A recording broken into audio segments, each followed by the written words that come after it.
Hello there, ladies and gentlemen, Sigil here and welcome back to another video. So this video is going to be kind of about the top 7, more like top 8 solo raid teams, because we're going to start with an honorable mention with my boy Orm over here. And yeah, basically how I'm ranking this, because it might seem a little bit weird. This is not simply who does the highest amount of damage, because fights in this game only have 2 billion health damage, and there are combinations in the game that in the 3-minute time frame could probably do 200 billion damage if given the time. So eventually, with enough investment, every single team on this list is going to be able to do 2 billion damage without any pay to win artifacts and without any crazy star rating requirements. What I'm mainly ranking them on is going to be how reliable they are, like how often they hit that 2 billion benchmark, how hard it is to play them properly, and most importantly, in how many situations they are usable. Because in solo raids, there's going to be a lot of fights with a lot of different modifiers. For example, some of those teams, and this is going to be one of the main criteria here actually, are going to struggle or be literally unusable against chaos tag in fights. Some teams over here you literally are not going to be able to use if the enemy has dot immunity. Some of the teams over here struggle with crit resistance, though not many of them, like this one specifically, struggles with crit resistance too. I think literally other than this one, the other ones have viable ways of bypassing crit immunity, but this one doesn't really. So yeah, we're just gonna get into it. And also keep in mind, this is the free-to-play side of things, might do a pay-to-win side of things, but for this one, only free-to-play artifacts allowed. And I'm going to show you also some alternatives or some budget options, let's say. So you got over here my boy Orm. Wherever you see no artifact put over here, it means that you're gonna put whatever solo raid specific artifact that gives you the highest amount of passive stats. So over here, for example, we got my boy Orm with Crown, and let's say I was fighting the Deathstroke solo raid, the artifact on the other two guys would be 2 level 10 God Killers, or whatever you got at that point. If you got 2 level 1 God Killers, the bosses you're gonna be fighting also will have less health, and yeah, it's just whatever passive stats you can get whenever you see no artifact equipped. And for Orm, it doesn't have to be this team, but from what I've seen, this team is the most efficient to be used with Orm. Like, even with Crown, the power generation from Grodd is definitely nice, because you need a lot less combo to get all you want out of your specials than you need to trigger Crown. So a lot of times you will not trigger Crown, but that's kind of the best free-to-play artifact for dealing damage with Orm, because he doesn't really benefit that much from Dark Melocards, because his third special animation pushes him away. But yeah, you can do a number of things. You can just take out Classic Wonderman, and instead of her put a Flash or a Classic Flash. Like, Classic Flash is the highest upgrade, because you're gonna be able to keep up his damage buff as well, because you got Grodd who gives you power generation on lethal hits, and you're also gonna get the additional fast attack to build combo easier for your specials. So it's either like this or like this, and if you put Flash and you have higher combo, you can even justify going like Flash Wonder Woman, because you're probably gonna be a lot of the times on combo if you got Flash in here for the crown activation. But if you use Speed Force Flash, I would still stay with Grodd, because you need that power generation. Though you can feel free, and this goes for every single team, if you don't want to use Flash, Classic Flash for the damage passive, you can just put him for the additional fast attack. That's totally fine if you need 2 characters for that purpose. But this is the Orm team. What holds this team back is a number of things. Like, this can do damage, but it's gonna have kind of the hardest time reaching that 2 billion damage benchmark out of all the teams listed over here. He's eventually gonna do it, but it takes him time. With higher star rating, he's gonna be a lot better, by the way. And he can't really fight Chaos Tag in fights well. He can't really do well against crit immunity or crit resistance. He is good against dot immunity, because he doesn't do dot damage, but this is kind of the honorable mention. This is the 8th spot. If I had to give up one of my teams that are listed here and never use it again, Orm will go. Don't get me wrong, I like my boy Orm, but he doesn't fare well compared to the teams that we're going to talk about later. Next up is League of Anarchy, and hear me out, this is not about damage, okay? This is not about damage. If this was about what team can do the highest damage number amounts, this would probably be number one. Like, you add the Raven in there, and it's definitely gonna be number one. And by the way, the Raven question.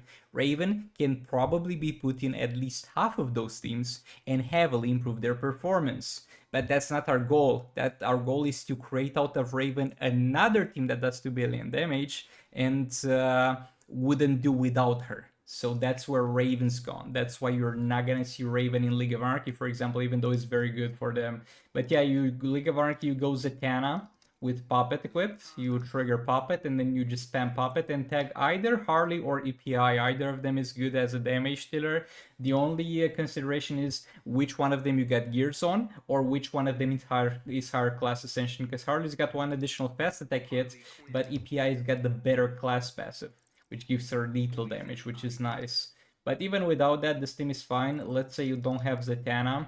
It's gonna do worse, but you can just put a Predator Batman in there and set up the stuns with him, maybe put a Puppet on him, and then tag Harley to deal damage.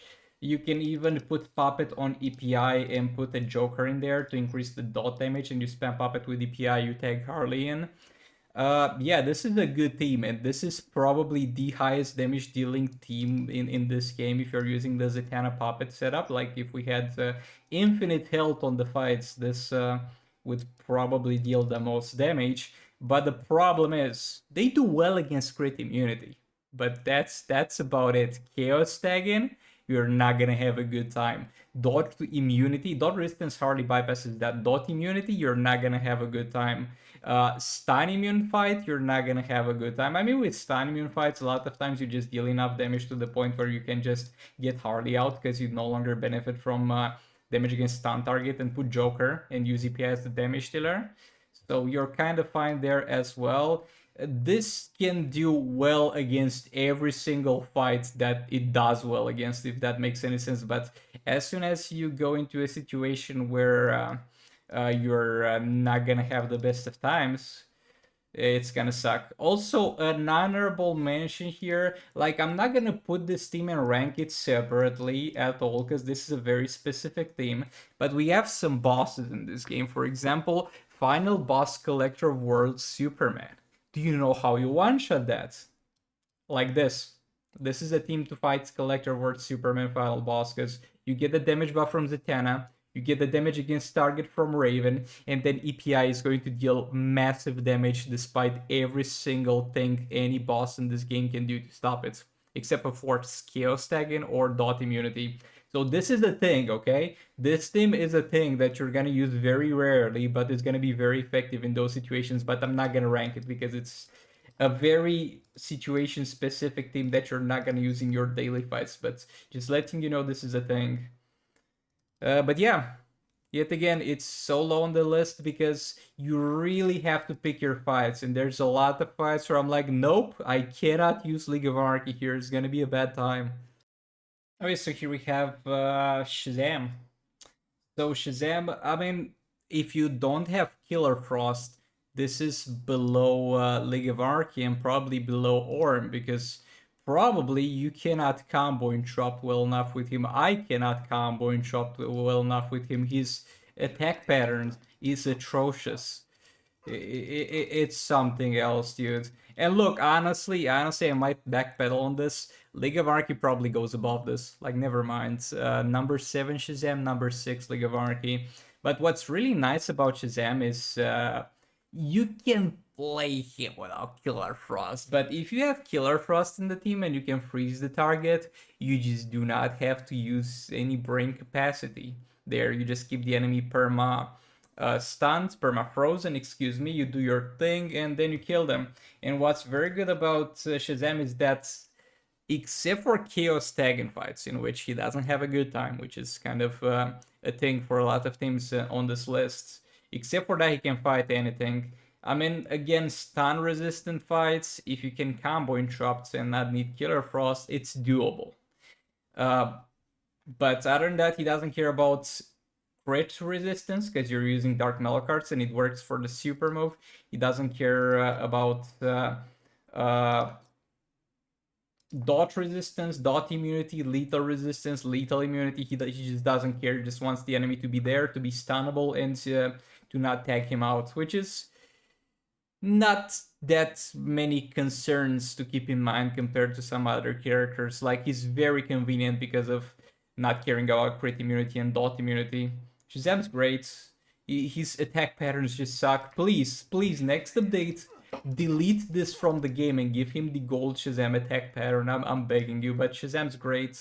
He does a lot of damage. You can get him to do so much damage without even having gears and him being 3 stars.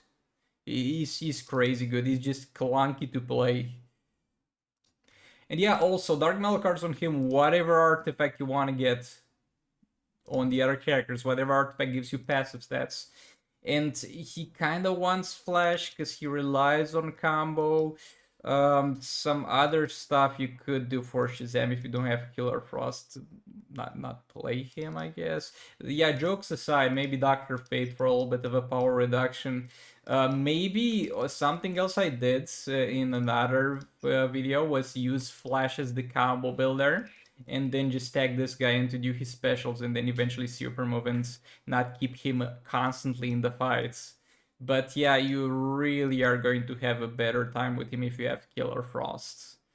Flash is nice to have. I would always skip either Flash or Classic Flash and not trigger his passive in the team with Shazam, because he kind of needs that additional fast attack hit. But yeah, that's about it about Shazam. I don't know what else to tell you about this team. You just use Dark Metal cards on Shazam. Make sure you're on Dark Metal cards when you do super move, and you're gonna one-shot most things. Coming in at number 5, it's gonna be Raven plus something. I mean, it matters a bit, whatever that something is, but you got options. This doesn't have to be Raven. This could be Kim Flant's Aquaman, for example. He's gonna be fine. You just need a character that has a personal damage buff, and then you couple that up with Raven's damage buff and with Twin Blade, and you're gonna easily enough deal 2 billion damage. It can be King, it can be Constantine, it can even be a little bit of Batman Ninja team with like Catwoman and Robin in there. There's so many combinations you can do with Raven, so it's basically the Raven team. Raven with whatever artifact gives you passive, that's plus Raiden plus the third spot, doesn't matter. Whatever support you got available, you could go Silver Bane, you could even go with this Wonder Woman just to hold the passive stats. It doesn't matter. This team is strong enough to deal a lot of damage. And the thing about it is, if you are struggling with crit immunity, then you're gonna go ahead and put Dark Metal cards on Raven. If you're struggling with combo interruption, you're gonna put God Killer on Raven and use swipe downs with Raiden to keep the enemy permanently locked into an infinite combo. If you can't combo interrupt and the enemy has crit immunity, then you're probably still gonna do 2 billion damage without critting at this point, though you probably need some additional damage steroid on the third character a little bit. But the thing is, this team does a lot of damage. This team does a ton of damage against so many targets. It's not good against armor pierce immune fights, which are very, very few in the game, but you just stumble upon them because they're so rare you never check, and then you put this team, you get in the fight and you're like, where's my damage? Did I forget to equip my Twin Blade? Why am I not hitting armor pierce? Because they are armor pierce immune. That's the problem. This is where this team struggles.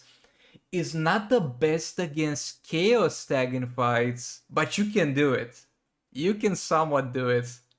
Because there's certain Chaos tag in fights where either it was inconvenient with the remaining teams that I had to use against that, or it was just a terrible Chaos tag in fight, and you put Raiden, and you're either gonna get killed relatively early, or you're gonna do well enough, but the gameplay is hard because we're not comparing this in a Chaos tag and fight where you need to be mindful of your tag-ins, do a little bit of combo interruption, to Beast Boy where you just kill your team and just spam press that third special, or Batman the Drown team where the enemy is gonna constantly have all the puppets negative effects applied. We're not comparing that, but if you have to, this can somewhat fight Chaos tag and fights too, and they deal a lot of damage. That's gonna be it for this. Let's move on. Okay, Scorpion with puppets. You wanna have puppet and you wanna pop the hotspots, and you're gonna have a great time. You need to build a little bit of combo for the hotspots to be popped, but once you do that, you just spam specials. You don't even have to spam the third special, because this gives you a bit of damage on basic hit, but it's irrelevant, because most of your damage comes from the ignite part. You put the hotspots, you ignite them, you have pop it, you spam specials, you can spam special 2, you can spam special 1 if you want. It literally doesn't matter which special you spam, you have pop it active, you get enough combo to get the weak spots going, and you're gonna do well. He doesn't really have a team because there's so many things you can do here. I'm gonna give you a few examples. None of them have to be like that. If you have gears on him, bro, just drop whatever is at the bottom of your roster. If you know you can trigger puppets, then it's gonna be fine. But yeah, here are some alternatives. Though some of them are overkill, to be fair. You can put Killer Frost in there. This is gonna do well. You can put Classic Flash and Grods. That's gonna do well. You can even give him the Beast Boy setup with Manta and Martian Manhunter. You can put Vixen in there because Vixen's got a negative effect on basic hits to help you trigger out the puppet a little bit easier. You can put even Flash in there for the additional fast attack hit. You can put Classic Flash in there if you have a Scorpion with no gears and just don't trigger the Flash damage buff because you don't need it, but it's gonna give you fast attack chance and fast attack hits, so you can build enough combo for the hotspots. There is limitless amounts of team combination that go well with Scorpion, and there is no team member requirement. He can do well with almost anything. You just have to find a way to bypass the current situation that you're in. Like, he can do well with everything, but for example, my Scorpion doesn't have gears, so I'm gonna maybe put Dark Metal cards on him and put a combo builder and build his combo for his pot spots or something. But you're gonna be able to make this guy work with kind of every single team. He does well into most fights. You can just switch Dark Metal cards if there's crit immunity, though it's not ideal, but it's still gonna be fine. It's slightly more annoying gameplay, slightly more, I have to think a little bit about this. He does well enough into Chaos Tag in fights, though you kind of need gears so he doesn't die. The thing is, he doesn't do as well as Beast Boy. Like, that's the thing. Right now, until now, I told you what's the downsides of the teams. Right now, we're not really having downsides. We're just having people above who do a slightly better job than him. Superman and Beast Boy in both Chaos Tag and Fight situation, or in though Beast Boy kind of struggles with some immunities. But yeah, it's mainly they do better in Chaos Tag and Fights, both Beast Boy and Superman. And to be fair, they do a bit better at zero investment. Like if you have a 1-gear Scorpion versus a 1-gear Superman versus a 1-gear Beast Boy, Scorpion is probably, and that's 3 stars. Scorpion is probably gonna struggle the most out of them to get the 2 billion damage. But he's still gonna do it. He's still amazing. He's insane. He's got such amazing team flexibility. The only problem is whatever is above this is just too good. Coming in at number 3, we have the man, the myth, the legend, Superman. Let me also set up a team for him. I kind of rushed this. I don't even have the proper artifact equipped. So for the free-to-play side of things, you just go Twin Blade on this guy. And you're gonna do fine. Like, he has in his own kit, Twin Blade usually does well if you have 2 ways of boosting your damage. And usually does very well with damage against target. He's getting damage against target from the special one, and he's getting constant damage buff from this thing. So himself has the entire kit to do well. You can do a number of combinations. You can go with Killer Frost in there, and whatever else as the third character. You can go yet again the usual Grodd plus the Flash, the classic Flash. Also, you can go normal Flash if you just need the fast attack hit and you don't care about power generation, but power generation is pretty nice for him. So it's up to you in that regard. You can go classic Wonder Woman over here because he's not using Dark Metal cards, so he benefits from a little bit of crit damage. You can even go Silver Bane because it gives him a bit more damage on basic hits. There's just limitless combination. For example, this would be the team I would use against the Chaos Dragon fight because I have those guys without gears, they die relatively fast, and their buffs remain even after they are dead. He's got a way to bypass crit immunity. He's got a way to have guaranteed crits even though he's got no gears. He's pretty damn good. He's pretty damn good. I just feel like the things that are above are a little bit better than him, though I might be a little bit biased. The thing is,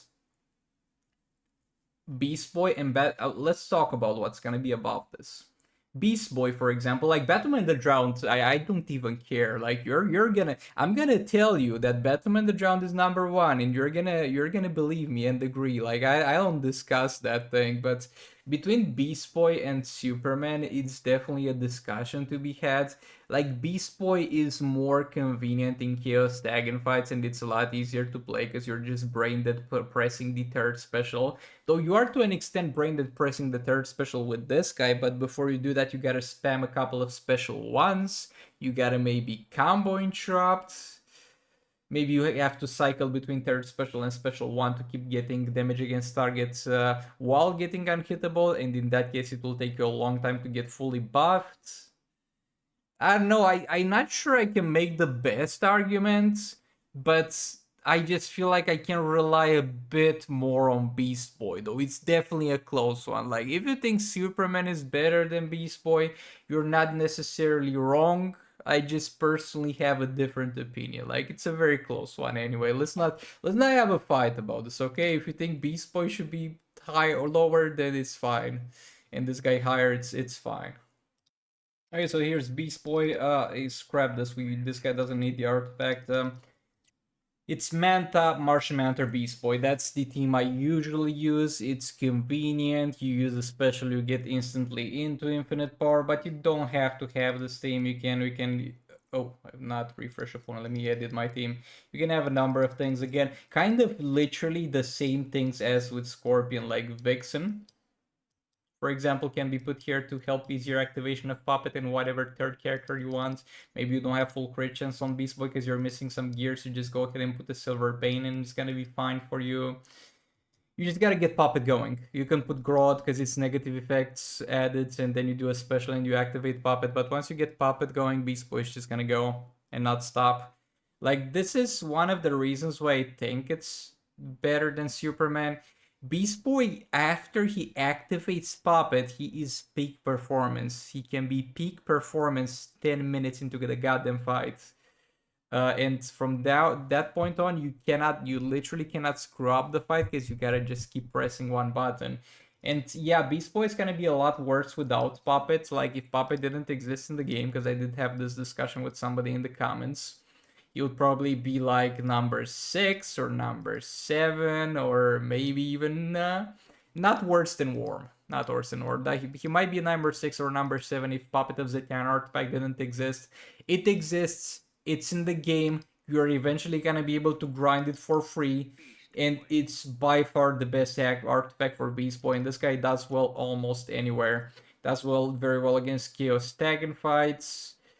Sometimes, if you have enough passive stats, he can power through crit resistant fights too, and just get one crit from time to time, and that's enough. You can maybe put Dark Metal cards on Manta and tag Manta in from time to time. This guy is amazing. He just struggles against very specific situations.